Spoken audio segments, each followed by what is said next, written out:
Donc, justement, on va faire une revision des sections urines. OK. Quand on reçoit notre urine, c'est sûr que quand on la passe à la macroscopie et que vous êtes au microscope par la suite, au niveau macroscopie, qu'est-ce que vous allez aller voir? La fleur de votre urine? L'aspect.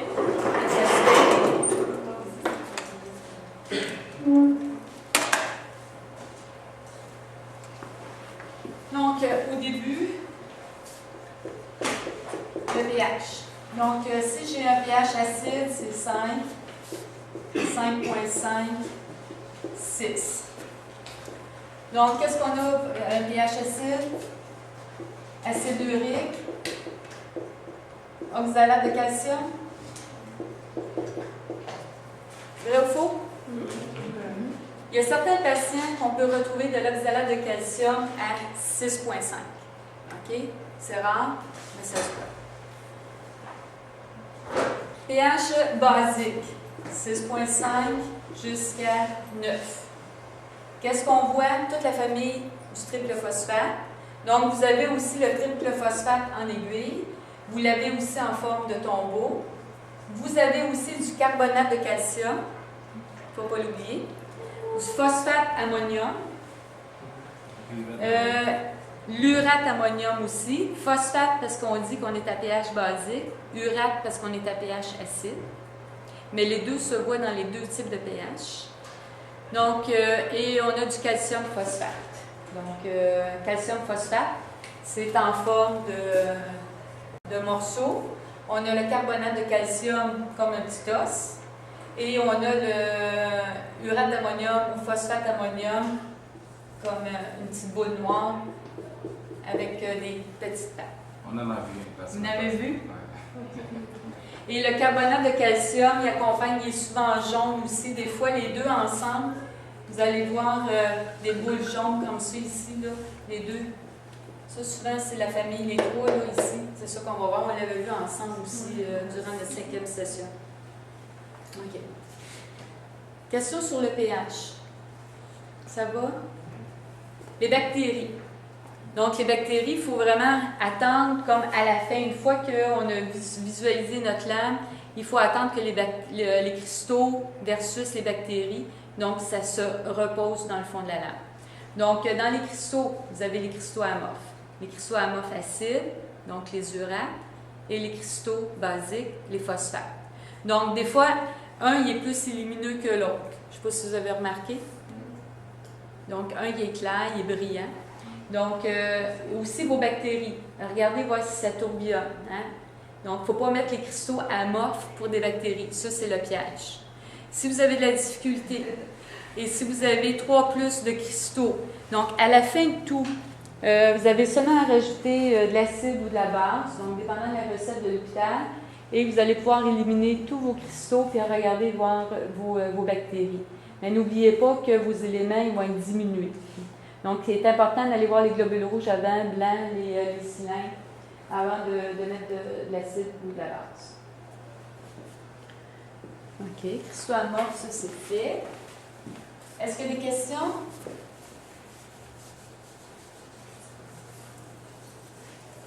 Donc, vous démarrez au D6. Vous avez fait un screening. Vous ne faites pas de D6? Non, vous n'en faites pas, vous autres? Non. Vous en allez direct au 40? Eh bien. Fait que, donc, on va dire qu'on fait du D6 et on va aller voir nos cylindres. Donc, si vous avez des protéines,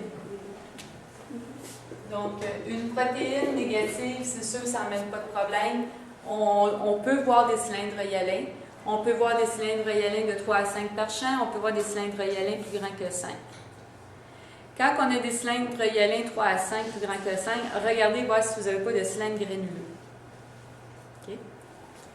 Maintenant, protéines positives. Donc, si vous avez des protéines positives, même à 0,03, il est important de regarder, voir si vous n'êtes pas dans un cas pathologique. Donc, oui, faire le tour de la lamelle, ça serait super important parce que les cylindres pathologiques vont se retrouver sur le côté de la lamelle.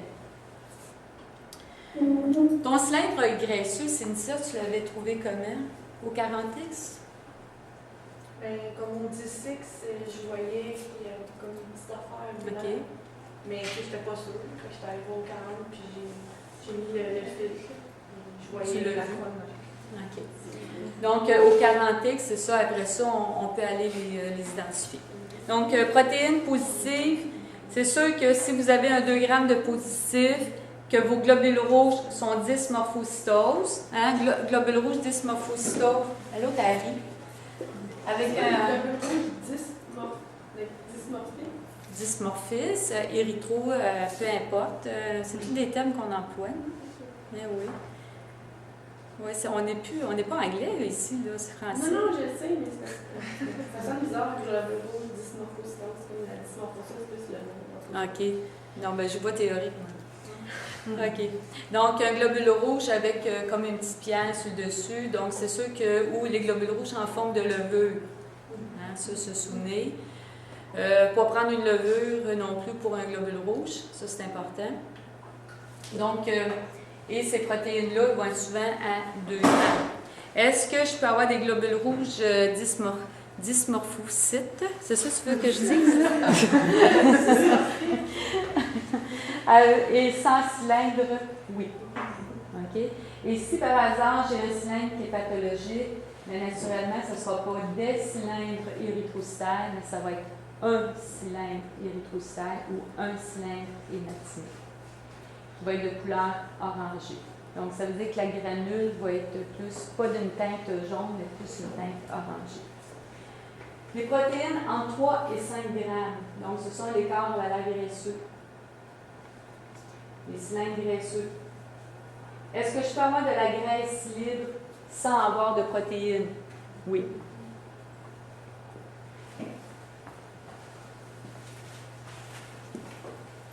Question sur les protéines? Densité. Donc, la densité normale, 1.020, 1.025. Une densité basse, 1.015, on descend jusqu'à 1.005. Puis la densité haute, 1.030 jusqu'à 1.045.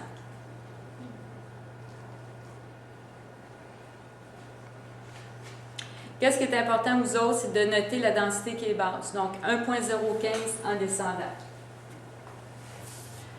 Plus que votre densité, elle est basse, donc, mettons à 1.0, et que vos globules blancs. Quel genre de globules blancs que vous allez voir? Est-ce qu'ils vont être petits ou ils vont être gros? Ils vont être gros.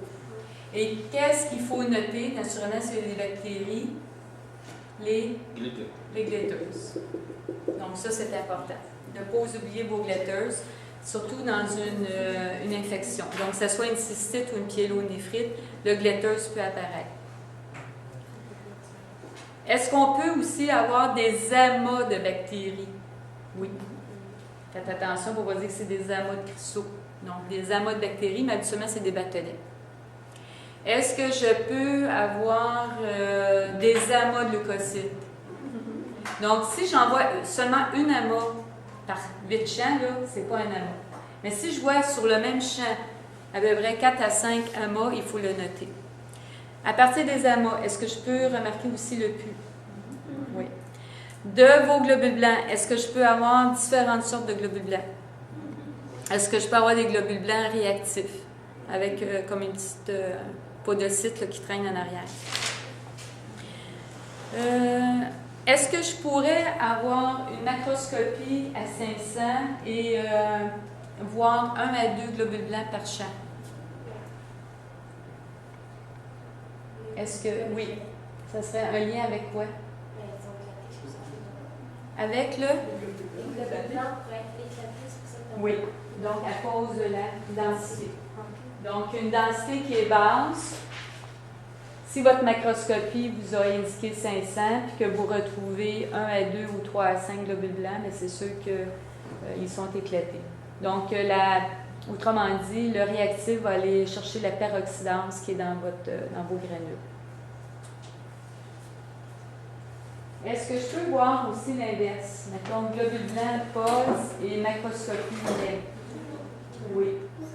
Donc, c'est des réactions au point de vue avec les antibiotiques, mais il y a d'autres interférences aussi.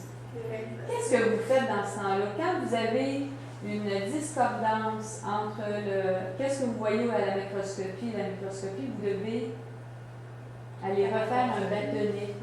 Hein? Donc, par vous autres mêmes, faites-le, dites-le, j'ai une grosse discordance, est-ce que tu me permets de faire un bâtonnet? Okay, pour voir s'il n'y a pas eu un mélange quand ils ont passé les bâtonnets, si ça se fait à la chaîne, je ne sais pas. Là. Vous autres, si ça se fait à la chaîne, j'ai qu'à Maisonneuve, ça se fait à la chaîne. Là. Il y a au moins 10 tubes qu'on passe les bâtonnets, après ça, on s'en va, on va aller voir ça à la microscopie, en tout cas 2 jours.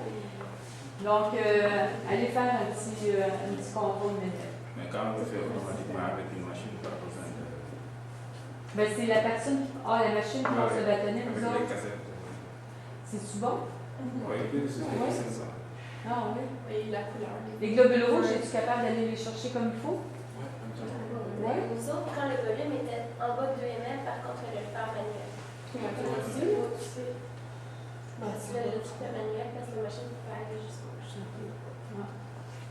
La Maisonneuve n'est pas encore... Elle est en fonction, mais pour... Ah oui, mais il disait qu'avec la nouvelle machine, il y aurait plein de microscopies à faire parce qu'il ferait les normales lui-même. Mais dès qu'il y aurait un cylindre, il ferait je sais pas c'est quoi, puis il l'enverrait comme à faire. Oui, c'est ça, il n'est pas fin. Il est pas, OK. Donc, ça, c'est OK pour les globules blancs. Les globules rouges. Donc, les globules rouges, ben, ça va être la même chose. Hein. Les globules rouges, si la quantité n'est pas pareille avec la macroscopie versus microscopie, mais il faut voir si ça a pas rapport avec la densité. La forme de vos globules rouges, puis jouer avec votre vis micrométrique pour aller les chercher, les globules rouges, parce qu'ils sont souvent cachés, des fois, dans le mucus. Le mucus, ça va pour tout le monde. Après, les cellules transitionnelles. Avez-vous de la difficulté avec vos cellules Moi, transitionnelles? c'est tout épithélial. Ah! Vraiment, c'est tout épithélial. C'est pour ça que je disais que c'était pas bon, les machines.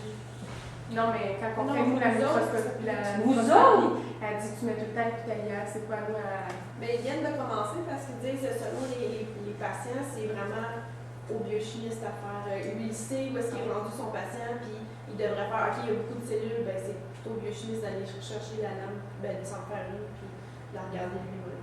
Parce qu'il y avait trop, il y a bien des cellules, en tout cas, qu'est-ce qu'elle disait, c'était qu'il y en avait qui étaient cancéreuses, puis pas cancéreuses, puis c'est plus vraiment nous autres à faire la différence quand t'es rendu en microscopie, là, c'est vraiment pas ça au biochimiste. Fait qu'elle a dit, on est tout épithélial, puis ça s'arrange avec. Mais c'est nouveau, ça fait genre même pas 3 semaines là, que ça c'est comme ça. OK. Bien, nous, on va faire quand même une petite révision.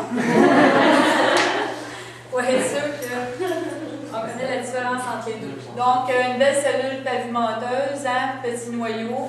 On a les deux formes. Hein. On peut l'avoir aussi ronde, mais n'oubliez pas, c'est un petit noyau. La cellule transitionnelle, vous avez 6 couches. OK? C'est sûr que les premières couches sont faciles. Hein? Donc, on peut les avoir aussi binucléées. Ça, il n'y a pas de problème. Quand on arrive à la 3e couche, elles sont réactionnelles. Donc, c'est ceux-là, habituellement, qu'on voit, hein, de différentes formes. Et la difficulté, c'est quand on arrive dans la forme de la cellule rénale. Donc, si vous voyez la forme de la cellule rénale, allez voir vos protéines. Donc, je ne peux pas avoir 3 à 5 cellules rénales par champ avec des protéines négatives. Ça, c'est impossible.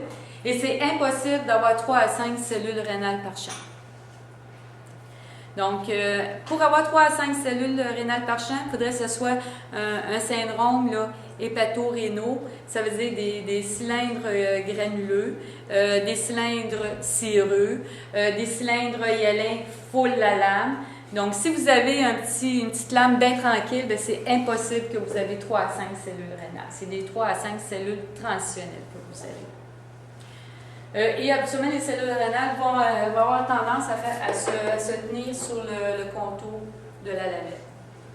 Donc, ça prend, pour avoir la cellule rénale, ça vous prend un patron de cellules rénales. Ça veut dire les cylindres. Pas des cylindres hyalins seulement, des cylindres granuleux et peut-être cirrhus si vous trouvez qu'il y avait beaucoup de cellules rénales. Mais habituellement, c'est de l'acte transitionnel. Je pense qu'on a fini. Est-ce qu'il y a d'autres choses qu'on pourrait voir dans la microscopie? Non? Fait qu'on prend une pause de 10 minutes.